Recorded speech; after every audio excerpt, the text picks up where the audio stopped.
Bab 1242. Bekerja sama untuk cairan roh.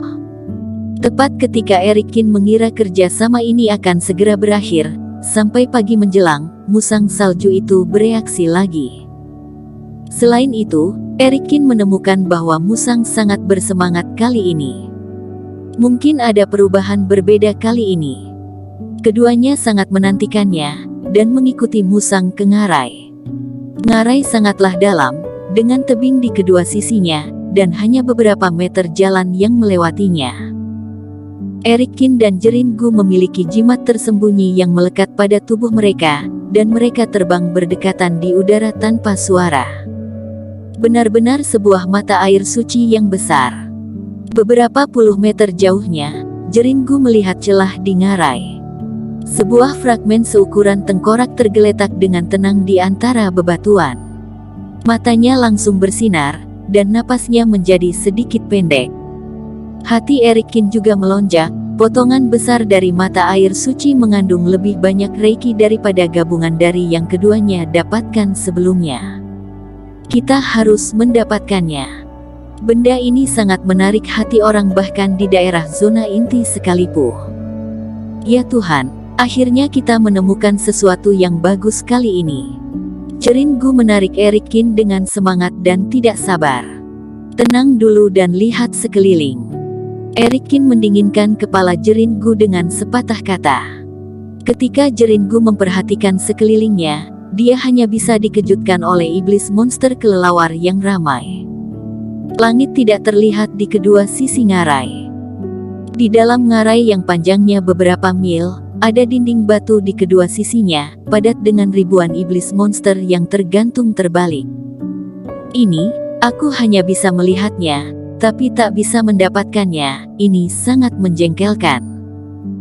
Jeringu merasa tidak nyaman untuk beberapa saat, menggertakkan gigi dan seperti tercekik rasanya. Akhirnya menemukan harta karun berharga, tetapi tidak berani untuk mengambilnya. Sebenarnya, kita bisa mencobanya. Erikin berkata.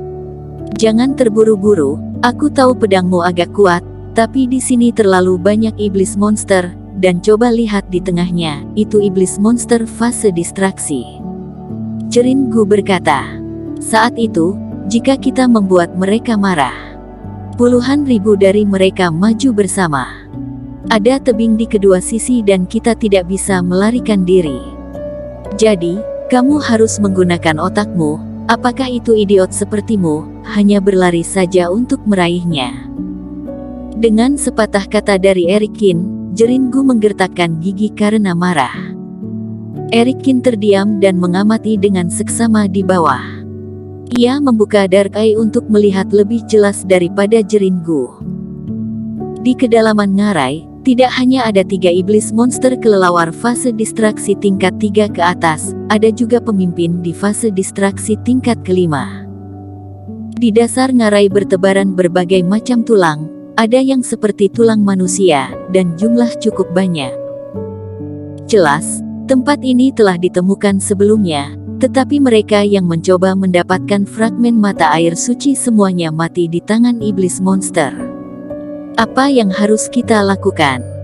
Jika kamu tidak ada cara, lebih baik kita mencari di tempat lain. Kata Jeringu.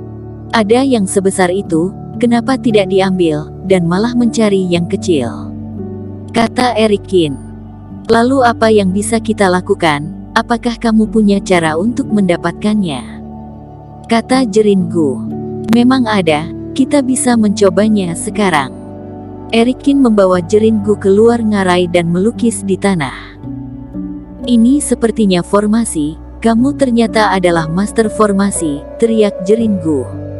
Tampaknya dikejutkan dengan kinerja Erikin. Kenapa? Aku memangnya tidak boleh menjadi master formasi? Erikin bertanya dengan ragu. Tidak, itu hanya. Jeringu mengatakan ini, dan berhenti berbicara lagi, seolah tidak ada yang perlu dikatakan. Tapi percuma bagimu untuk melukis di sini. Dengan begitu banyak iblis monster, bahkan jika kita merebut fragmen mata air suci, kita tidak akan bisa lari ke sini. Jadi, Dirimu perlu mengalihkan sebagian, mungkin puluhan ribu ekor. Kata-kata Erikin membuat mata Jeringu tegak, hampir muntah darah. Sial, apa kamu ingin menipuku? Dengan tubuh kecilku, 1000 kepala bisa membunuhku. Kau bisa membuatku mengalihkan puluhan ribu kepala. Jeringu menginjak kakinya dan berkata dengan marah. Bukan menyuruhmu untuk mengantar nyawa, benda ini untukmu. Erikin melambaikan tangannya dan melemparkan pedang panjang ke Jeringu. Apakah kamu tidak ingin tahu tentang pedang ini? Ambillah dan lihatlah dengan lebih baik. Kamu ingin aku menarik iblis monster, dan kemudian mengambil pedang ini untuk menakut-nakuti mereka. Jeringu akhirnya mengerti dan menenangkan dirinya. Iya, ternyata kamu tidak sebodoh itu. Erikin mengangguk dan berkata, pedangku sangat berguna untuk iblis monster fase keilahian, tapi untuk fase distraksi sedikit sulit, jadi kamu jangan terlalu mengambil risiko, singkirkan saja iblis monster yang lemah itu dan serahkan sisanya padaku. Biarpun aku menarik perhatian sebagian besar dari mereka, akan ada beberapa ribu yang lolos, dan ada juga iblis monster dari fase distraksi. Jeringu mengerutkan kening, dia masih tidak menyukai Erikin. Ini adalah urusanku, kamu tidak perlu khawatir, selama kamu membantuku membawa pergi beberapa sudah bagus. Erikin menggambarkan formasi dan bertepuk tangan. Baik, tapi kamu beri aku pedang panjang seperti ini, apa kamu tidak takut aku akan kabur dengan ini? Pedang ini kelihatannya cukup berharga, kata Jeringu.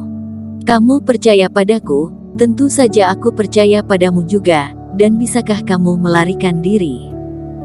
Erikin tersenyum percaya diri, tapi aku juga sangat penasaran. Ini baru pertama kali aku bertemu denganmu. Kenapa kamu percaya padaku dan tidak menyesal? Aku akan memberitahumu ketika kamu mendapatkan fragmen air mancur suci. Jeringu berkedip. Keduanya menggunakan sekitar 1 jam untuk mengatur segalanya, dan Erikin mengedipkan mata pada Jeringu. Jeringu tahu, dia datang ke puncak ngarai dan memberikan banyak reiki ke arahnya. Reikinya mengandung atribut angin, beberapa kali bilah angin yang tak terhitung jumlahnya muncul di ngarai yang sangat tajam. Iblis monster itu tak sempat menghindar, dan dibunuh oleh tebasan angin itu. Mereka bereaksi dan segera melolong, menatap Jeringu dari atas dengan sepasang mata dingin mereka. Lari. Jeringu dilihat oleh mereka sampai bulu kuduknya berdiri, dan segera menghancurkan jimat yang diberikan oleh Erikin. Tubuhnya menjadi sangat ringan dan dia lari tiba-tiba ke kejauhan. Di ngarai yang awalnya tenang, tampak seperti banjir yang meluap. Sejumlah besar iblis monster kelelawar membuat suara kesemutan di kulit kepala, mengepakkan sayap, dan menyapu ke arah Jeringu seperti sungai yang bergelombang. Dalam sekejap mata, mereka terbang beberapa mil. Di ngarai itu, sisa iblis monster kurang dari 30%.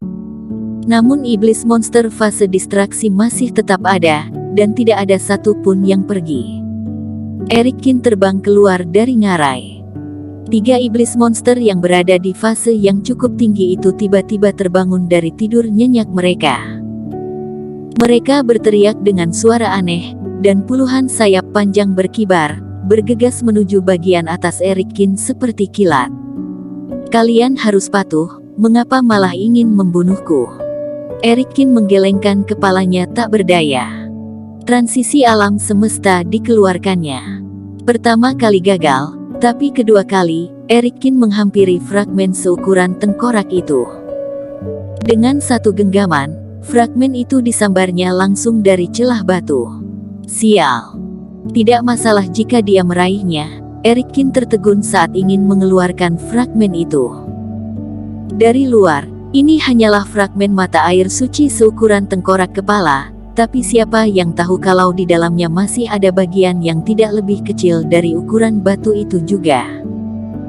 Dia sudah salah sangka, cairan spiritual dalam fragmen ini ternyata lebih banyak 2 kali lipat dari perkiraan sebelumnya. Bersambung.